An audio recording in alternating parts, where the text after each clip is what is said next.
Good morning, class 6th. So, students, we are on chapter number 3. What is government? And this chapter is related to a civics portion.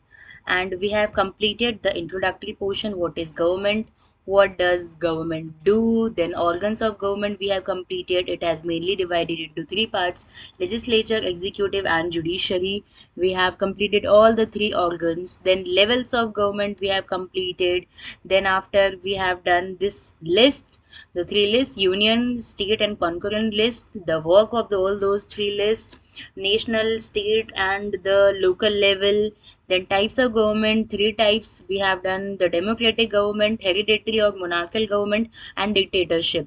And in this class, we are going, yes, this point also, democratic government. And in this class, we are going to cover this chapter by completing our last topic, which is history of adult franchise.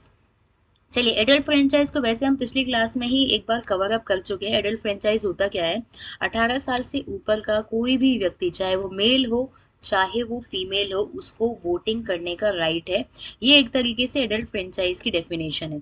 अब इसको और detail में हम लोग कर लेते हैं। Now let's start with the white colour portion first. By adult franchise we mean that every adult citizen, चाहे वो मेल हो चाहे वो फीमेल हो, इर्रेस्पेक्टिव ऑफ कास्ट। अब देखिए, ना तो आप उसके कास्ट के हिसाब से कि वो अपर कास्ट का है वो लोअर कास्ट का है, क्रीड के आधार पर, कलर, रेस, रीजन, जगह के आधार पर, property, education qualification, religion and profession, इन सभी के आधार पर आप उसके संग भेदभाव नहीं कर सकते हो। वो वोट देने का अधिकार रखता है इलेक्शंस के दौरान। इसकी पीछे आइडिया क्या था? Idea underlying this principle is that sovereignty lies with the people as whole. यहाँ पर अगर हम बात करें कि सोवरेनिटी का मतलब हम किस तरीके से इसमें इनकॉर्पोरेट कर सकते हैं, तो यहाँ पर हम संप्रभुता के तौर पर कहते हैं कि सारे के सारे लोग एक हैं, एक मिलजुल कर रहे हैं ताकि उन लोगों के बीच में डिफ्रेंसिएशन ना आए। तो सोवरेनिटी का मतलब संप्रभुता यहाँ देश के अंदर बनी रहे, एज अ होल रहे, अलग थलग ना रहे, बट ना जाए किसी आधार पर। तभी तो हमने ऊपर सभी चीजों को इंक्लूड किया, कास्ट, प्रॉपर्टी, एजुकेशन क्वालिफिकेशन। कोई पढ़ा लिखा है कोई नहीं है तो इसका मतलब ये थोड़ी है कि वो भी वोट नहीं दे सकता। तो जो इंसान एडल्ट मीन्स 18+ है, मैंने यहाँ राइट हैंड साइड में पिक्चर लगाई है और बहुत सारे हाथ आपको दिख रहे होंगे, इसका मतलब ये डिफरेंट डिफरेंट लोग हैं। तो reason, religion, property, education, race, creed, colour, caste, किसी भी आधार पर किसी के साथ भी आप भेदभाव नहीं कर सकते। एज अ होल है इंडिया, एक है इंडिया, बटा हुआ नहीं। Now, important to know that during the British rule, limited number of people allowed to vote. अब देखिए, कॉलोनियल टाइम पीरियड में ब्रिटिशर्स अपनी चलाते थे। वो क्या करते थे? कुछ लोगों को ही वोट करने का अधिकार देते थे। सबको दे देंगे तो फिर सब लोग मिल बांट कर अगर फैसला लेंगे तो उन्हें तो हटा देंगे। तो इन्होंने क्या किया? सिर्फ अपने चहेते लोगों को, जो इनके उनके साथ या उनके बिहाफ में ही वोट दे दे, उनको वोट देने का अधिकार मिल गया था। Usually belong to higher strata of society, मतलब जो उच्चतम लोग हैं वो तो ऑब्वियसली बात है उनका ही साथ देंगे, उनको मिलता था। सेवरल लीडर्स जैसे और फ्रीडम फाइटर्स जो थे, इस अनफेयर प्रैक्टिस के, मतलब ये अन्याय है, इसी खिलाफ अपनी आवाज उठाते थे। गांधी जी हो गए, जवाहरलाल नेहरू हो गए, और अगर हम बात करें वल्लभ भाई पटेल की, इन्होंने मांगा, इन्होंने डिमांड किया ऑल एडल्ट्स को, सभी एडल्ट को राइट टू वोट का अधिकार मिलना चाहिए। कॉन्स्टिट्यूशन जब ड्राफ्ट किया गया था हमारा, तो इसमें सबसे पहले कोर बनाए गए। स्पेशल कोर क्या था? स्पेशल केयर रखी गई इस बात की कि राइट टू वोट का अधिकार सभी सिटीजन्स को, सभी अडल्ट को मिले। तो जो कमी उन्होंने पहले देखी, जिस कमी की वजह से हमारे देश के अंदर बहुत हद तक सुधार नहीं आ पाया था, उस कमी को उन्होंने नए कॉन्स्टिट्यूशन में इनकॉर्पोरेट करके पूरी करने की कोशिश की। Now the blue colour portion in the journal Young India, Gandhi ji का 1931 में जो उन्होंने लिखा था, against the practice of giving right to vote, यहाँ पर आएगा right to vote to only property और एजुकेटेड पीपल, सॉरी, यहाँ पर उन्होंने अपनी जर्नल में लिखा था, उन्होंने अपोज किया कि क्यों सभी उन्हीं लोगों को जिनके पास प्रॉपर्टी और जो पढ़े लिखे हैं उनको वोट करने का अधिकार मिले। Considered this, second line of the blue colour portion, considered this and inhumane and unjust, मतलब एक तरीके से तो ना, आप ऐसी हरकतें कर रहे हो जो इनह्यूमेन हरकत है, ये जस्टिस को नहीं दिखा रही है। यहाँ पर तो ये हरकतें हैं हमारी इनह्यूमन, और इनह्यूमन का मतलब हम अमानवीय बोल सकते हैं। मानवता के हिसाब से ये बातें सही नहीं है, अनजस्टिस प्रैक्टिस है ये। डिमांड किया उन्होंने right to vote for all adults on of the country, minority of people could not be allowed to rule the majority who were present and labourers, sorry peasants and labourers. अब देखिए यहाँ पर majority में कौन है, यहाँ पर majority में वो लोग हैं जो कि वोट नहीं दे रहे, जैसे पीजेंट्स हो गए, लेबर्स हो गए। आप उन पे हक कर रहे हो, कुछ लोग हक कर रहे हो, और उनको चुन भी कुछ ही लोग रहे हैं। आप जिन पे हक कर रहे हो उनसे तो पूछो कि वो किसे भेजना चाहते हैं अपने रिप्रेजेंटेटिव के तौर पर। आप खुद ही डिसाइड कर लेते हो, खुद ही सारे फैसले ले लेते हो, और फिर हम पर हक भी जमाते हो। तो इस बात के लिए गांधी जी ने डिमांड किया था इक्वल राइट टू वोट के लिए ना। आगे देखते हैं, ब्रिटेन, सिर्फ इंडिया में ही नहीं, हर जगह ये अधिकतर ये जो आपके आंदोलन है ना वो चले थे ताकि इक्वल राइट टू वोट मिल सके। ब्रिटेन में, यूएसए में लंबी लंबी लड़ाई है, powerful struggle to get universal adult franchise चली थी। 1848 में एक मूवमेंट चला था जिसका नाम है द सफरेज मूवमेंट। यूएसए में डिमांड हुई थी यहाँ पर वुमेन को राइट टू वोट मिलना चाहिए, उसके लिए वो हंगर स्ट्राइक मतलब भूख हड़ताल पे चली गई थी, और डिमांड किया था उन्होंने राइट टू वोट का। न्यूजीलैंड में 1893 में वोट मिला है, मतलब राइट मिला है वुमेन्स को। ऑस्ट्रेलिया में 1902 में, यूएसए में 1920, यूके में 1928, और आज भी ऐसी बहुत सारी कंट्री हैं जहाँ पर even today many countries people who own property, जिनके पास ज़्यादा पैसे हैं या फिर जो एजुकेटेड है, उन्हें ही वोट करने का अधिकार है। तो अभी भी हर कंट्री में ऐसी चीज़ें पॉसिबल नहीं हो पाई हैं। इतना डेवलप हो चुका है हमारा वर्ल्ड, फिर भी ये छोटी छोटी चीज़ों को लेकर प्रॉब्लम्स क्रिएट होती है। Now, women and downtrodden people, world has to wage a long, powerful struggle to right to vote. Women struggle करती जा रही हैं ताकि उन्हें वोटिंग राइट मिल सके। During the first world war के दौरान से ही 1914 से लेकर 1918 तक भी चल रहा था।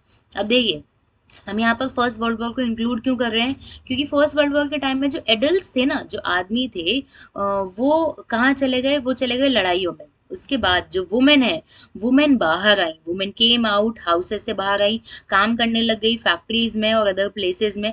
और जब वो काम करने लग गई तो अपने अधिकारों को जानने लग गई। अधिकार को जानेंगे तो ऑर्गेनाइजिंग, उन्होंने ऑर्गेनाइज मतलब एक तरीके से ऑर्गेनाइज करने लगी, मैनेज करने लगी different kinds of work. Stereotype thinking जो थी डिमोलिश होने लग गई।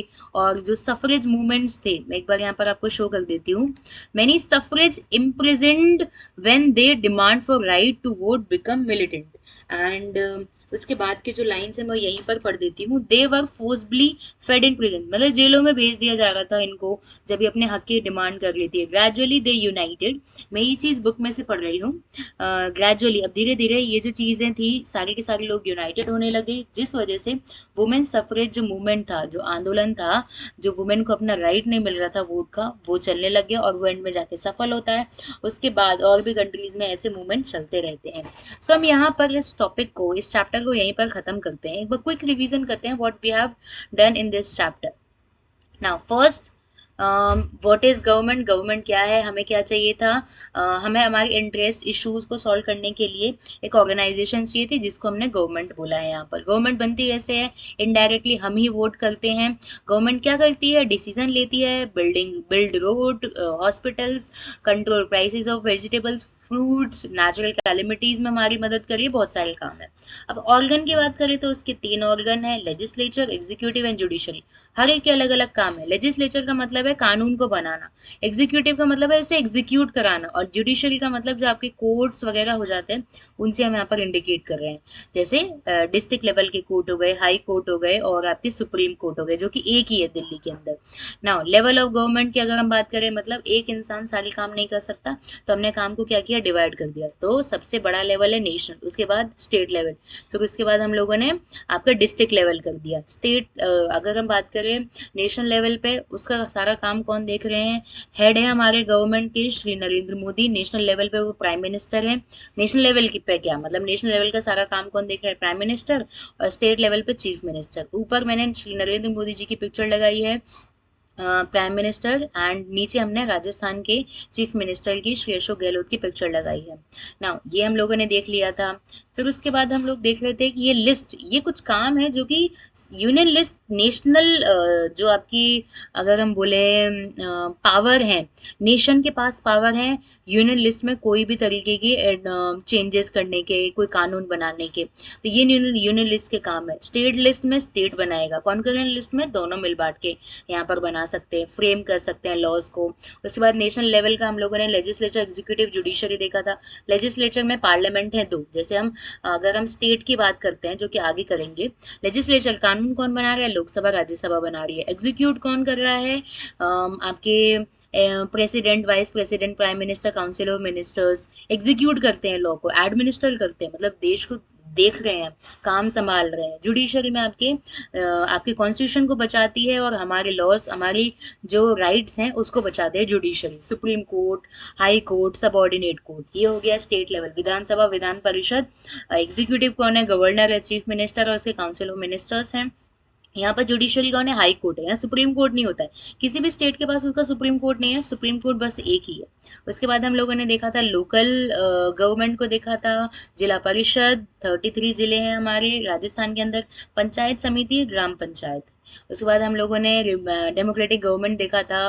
उसके बाद हमने मोनार्कियल रूल देखा था, मैंने इन राजाओं के नाम भी बताए थे आप लोगों को। उसके बाद मैंने इन चारों के नाम भी बताए थे, एक्सप्लेन किया था। उसके बाद हम लोगों ने आज हिस्ट्री ऑफ एडल्ट फ्रेंचाइज देखा, जिसके अंदर हम लोग देख चुके हैं किस तरीके से पुराने टाइम से हम लोग हक मांग रहे हैं। वुमेन हक मांग रही है, मेल हक मांग रहे हैं, ताकि उन्हें वोट करने का अधिकार मिले। और in the perspective of India हम लोगों ने ये देखा कि ब्रिटिशर्स के टाइम पीरियड में हमें ये हक नहीं मिल रहा था, और हमने ये हक एक तरीके से कॉन्स्टिट्यूशन बनने के बाद इनलिस्ट कर दिया, ताकि जो आगे आने वाला फ्यूचर है उसे किसी भी तरीके का सफ़र ना करना पड़े यूनिवर्सल एडेड फ्रेंचाइज के न होने की वजह से। सो 18+ जो भी हैं, irrespective of caste, creed, colour, race, region, property, educational qualification, religion, profession, इन सभी को हम साइड में रख के सभी को वोट देने का अधिकार हमारे इंडियन कॉन्स्टिट्यूशन के अंदर है। तो ये एक मेन की फीचर है हमारे इंडियन कॉन्स्टिट्यूशन का। उसके बाद हम लोगों ने सफरेज मूवमेंट देखा, ये जो लेडीज हैं वो वोट करने का अधिकार मांग रही है अलग अलग जगह पर, कब कब उन्हें वोट के अधिकार मिले, न्यूजीलैंड, ऑस्ट्रेलिया, यूएसए, यूके, ये भी हम लोगों ने देख लिया है। और भी जैसे वर्ल्ड वॉर के दौरान जब बाहर चले जाते थे तो वुमेन बाहर निकली, उन्होंने एक तरीके से अपने आप को यूनाइट करके हक मांगा, वो भी हम लोग देख चुके हैं। So by this topic we have completed chapter number 3. In this portion we have completed all the topics very well. So if you have any confusion in any topic, you can ask. So that's it for today's class. Thank you.